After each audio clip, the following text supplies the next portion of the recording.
Hello guys, welcome to my channel hair care भेरिसममा। म आज तपाईँहरूलाई एउटै हेयरमा तीनवटा कलर गरेर देखाउन जाँदैछु, जुन भोइलेट, ब्लू र एस ब्लन्ड हुनेछ।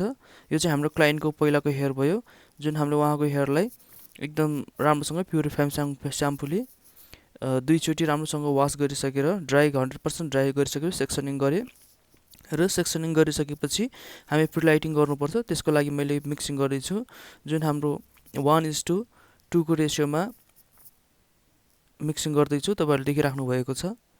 म अहिले चाहिँ डेभलोपर 2 भाग र हाम्रो ब्लन्डर जुन पाउडर हुन्छ त्यो चाहिँ 1 भाग 1:2 राखेर अनि त्यसमा चाहिँ हाम्रो लिजाफ्लेक्स जुन 30 ग्रामको ब्लन्डरमा 5 ml राखेर राम्रोसँग मिक्सिङ गरेँ र मिक्सिङ गरिसकेपछि सानो सानो सेक्सनमा हामीले एकदम पातलो सानो सानो सेक्सनमा एकदम राम्रोसँग प्याची नहुने गरेर एकदम राम्रोसँग रुटबाट 1 inch to 1/2 inch जति छोडेर अनि एप्लाई गर्दैछु। तपाईँहरूले देखिराख्नु भएको छ। र मैले कुनै कुनै सेक्सनमा भ्याकुम पनि गर्दैछु र कुनै कुनै सेक्सनमा चाहिँ राम्रोसँग प्रपर ब्याकअप नगरिकन लगाइरहेको छु र कुनै कुनै चाहिँ हाम्रो टप हाम्रो जुन क्राउन एरिया हुन्छ त्यसमा चाहिँ हाइलाइटिङ पनि गर्दैछु। यसरी हाम्रो चाहिँ कुनैमा हाइलाइटिङ, कुनैमा चाहिँ ब्याकअम अनि कुनैमा चाहिँ प्रपर सबै ठाउँमा लगाएर गर्नुपर्छ। तपाईँहरूले देखिरहनु भएको छ एकदमै राम्रोसँग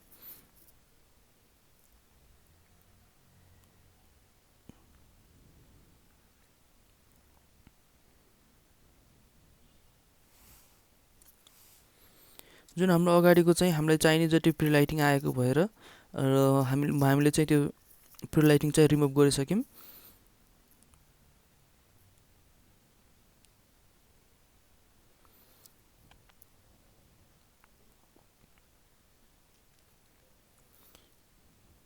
र हामीले चाहिँ सबै होल हेयरमा प्रिलाइटिङ एप्लिकेसन सकिसकेपछि हामीलाई चाहिने जति प्रिलाइटिङ आइसकेपछि हामी अब वासमा जाँदैछौँ।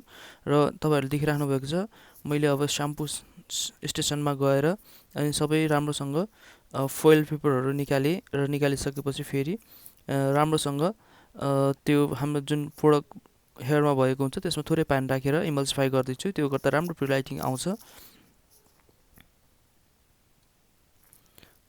र त्यो प्रोडक्ट चाहिँ एकदम राम्रोसँग रिन्स गरिसकेपछि फेरि हाम्रो एन्टी येल्लो स्याम्पू जुन त्यो चाहिँ हामीले युज गर्नुपर्छ।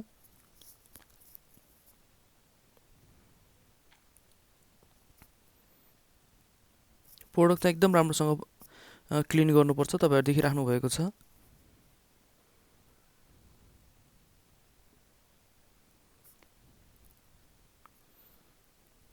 र मैले एन्टी येल्लो स्याम्पू पनि युज गरिरहेको छु। तपाईँहरूले देखिराख्नु भएको छ। त्यो राम्रोसँग एकदम राम्रोसँग लगाएर इमल्सिफाई गरेर हामी चाहिँ 5 मिनट यसमै छोड्नुपर्छ।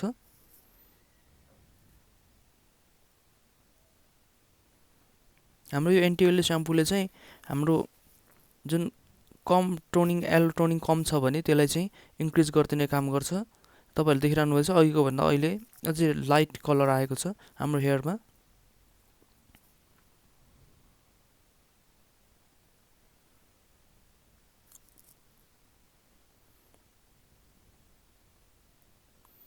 र एन्टी येल्लो स्याम्पू चाहिँ एकदम राम्रोसँग लगाएर इमल्सिफाई गर्ने र गरिसकेपछि एकदम राम्रोसँग फेरि एन्टी येल्लो स्याम्पूलाई रिन्स गर्नुपर्छ। तपाईँहरूले देखिराख्नु भएको छ, मैले रिन्स गर्दैछु। र हाम्रो हेयर चाहिँ एन्टी येल्लो स्याम्पूले पहिलाको भन्दा अलिक बढी राम्रो लाइट येल्लो निकालिदिएको छ।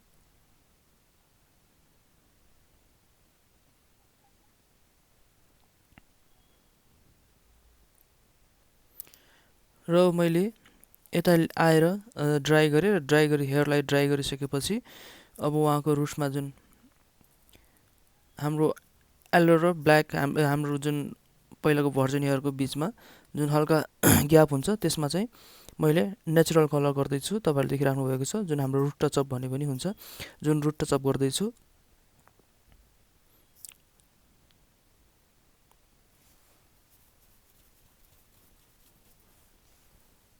यो रुट टचअप पनि एकदमै राम्रोसँग प्रपर रूपमा गर्नुपर्छ।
रुटमा एकदम राम्रोसँग लगाइसकेपछि अब मैले उहाँको जुन अन्डरनेस्टमा चाहिँ भोइलेट र ब्लू कलर लगाउन जाँदैछु। तपाईँहरूलाई देखिराख्नु भएको छ यो हाम्रो एस्ट्रिक्सको भोइलेट र ब्लू कलर लगाउँदैछु, जुन यसमा चाहिँ डेभलपरहरू केही मिक्स गर्नु पर्दैन, अलरेडी रेडी नै भएर आएको हुन्छ। तपाईँहरूले देखिराख्नु भएको छ मैले पहिला चाहिँ भोइलेट कलर लगाउँदैछु। यो पनि एकदम राम्रोसँग सानो सानो सेक्सनमा प्याची नहुने गरेर एकदमै राम्रोसँग इमल्सिफाई गरेर लगाउनुपर्छ।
र एकदमै राम्रोसँग यो भोइलेट कलर लगाइसकेपछि त्यसमाथि फोइल पेपर राख्ने र फोइल पेपर राखिसकेपछि फेरि मैले ब्लू कलर लगाउँदैछु। यो फोइल पेपर किन राखेको भने ब्लू र भोइलेट फेरि मिक्स हुन्छ र फेरि हाम्रो कलर राम्रो आउँदैन, ब्लू भोइलेट टाइपको आउँछ फेरि मिक्स भयो भने। त्यसैले मैले एकदम राम्रो होस् भनेर जुन पहिला चाहिँ भोइलेट लगाएँ, फोइल पेपर राखेँ, फेरि मैले ब्लू कलर लगाउँदैछु।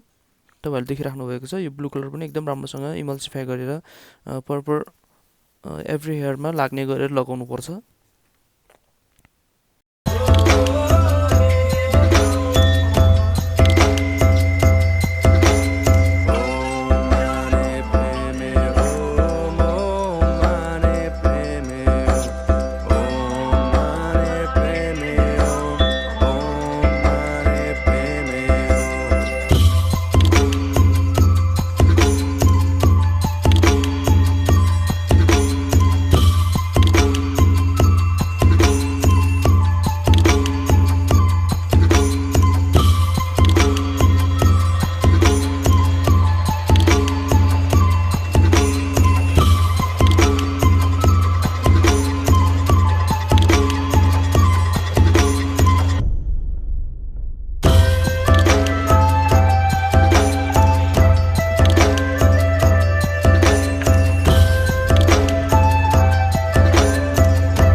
र मैले अब जुन ब्लू कलर लगाइसकेपछि फेरि फोइल पेपर राखेर त्यसमा चाहिँ अब एस ब्लन्ड गर्न जानेछु र जुन हाम्रो वेलाको 12 स्ट्रोक डबल वानमा थोरै 0 स्ट्रोक डबल वानमा मिक्स गर्दैछु।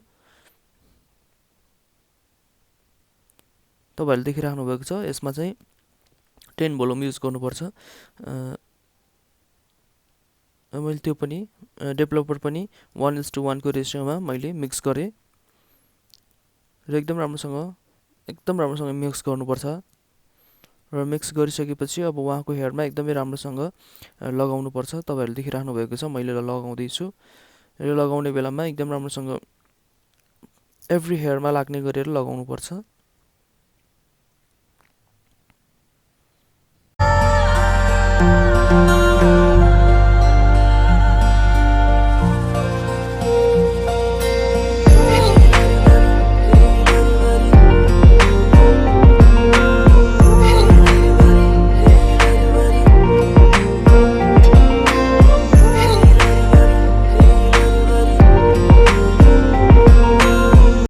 र मैले उहाँको हेयरमा लगाइसकेँ। मैले कलर चेक गर्दैछु, देख्नुभयो पहिला चाहिँ ब्लू एकदम राम्रो ब्लू आएको छ, अनि भोइलेट पनि एकदम राम्रो आएको छ, र माथि चाहिँ एस ब्राउन पनि राम्रो आएको छ। र म आइसकेपछि अब 20 to 25 मिनट राखिसकेपछि कलर एप्लिकेसन त्यति राखिसकेपछि फेरि अब त्यो मैले कलर रिन्ज गर्दैछु। तपाईँहरूले देखिराख्नु भएको छ, यो कलर चाहिँ एकदम राम्रोसँग रिन्ज गरिसकेपछि स्याम्पू गर्ने, स्याम्पू पछि चाहिँ कन्डिसनर गर्ने, ट्रिटमेन्ट क्रिम लगाएर रिन्ज गर्नुपर्छ। मैले चाहिँ पहिला माथिको हेयर जुन फोइल पेपर ननिकालिकन पहिला चाहिँ हाम्रो एस ब्लन्ड कलर चाहिँ मैले रिन्ज गर्दैछु, त्यसपछि मैले ब्लू रिन्ज गर्छु, र फेरि भोइलेट जुन फोइल पेपर ननिकालिकन कलर लगाउनुपर्छ, कलर रिन्ज गर्नुपर्छ।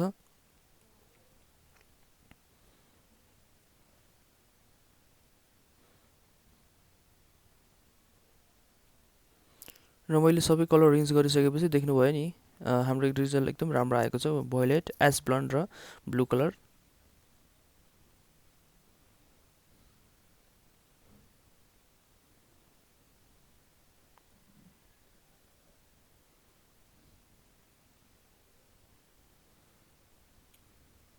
मैले स्याम्पू गर्दैछु।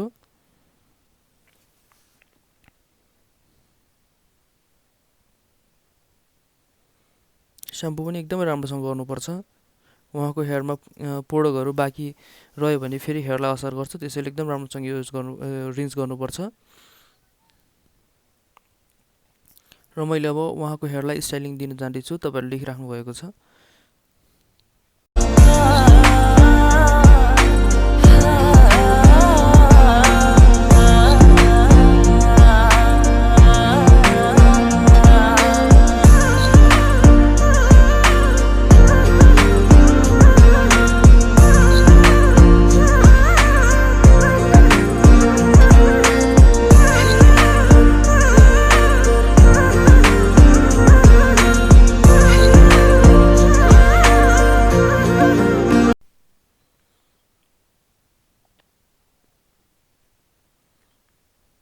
तपाईँहरूले देखिराख्नु भएको छ नि कलरहरू, जुन भोइलेट, ब्लू अनि एस ब्लन्ड।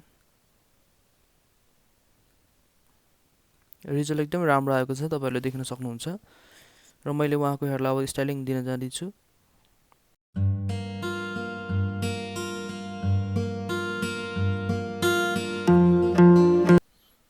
यो चाहिँ हाम्रो क्लाइन्टको फाइनल रिजल्ट हेर्नुहोस् त, एकदमै राम्रो रिजल्ट आएको छ। हाम्रो क्लाइन्ट पनि एकदमै सेटिस्फाई हुनुहुन्छ।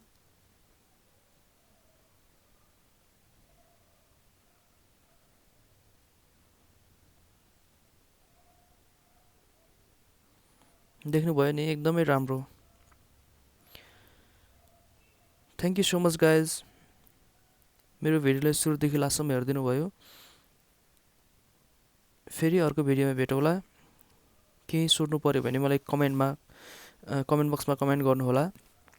Thank you. मेरो भिडियो लाइक, कमेन्ट, सेयर र सब्सक्राइब गर्न चाहिँ नबिर्सनु होला है। Thank you guys.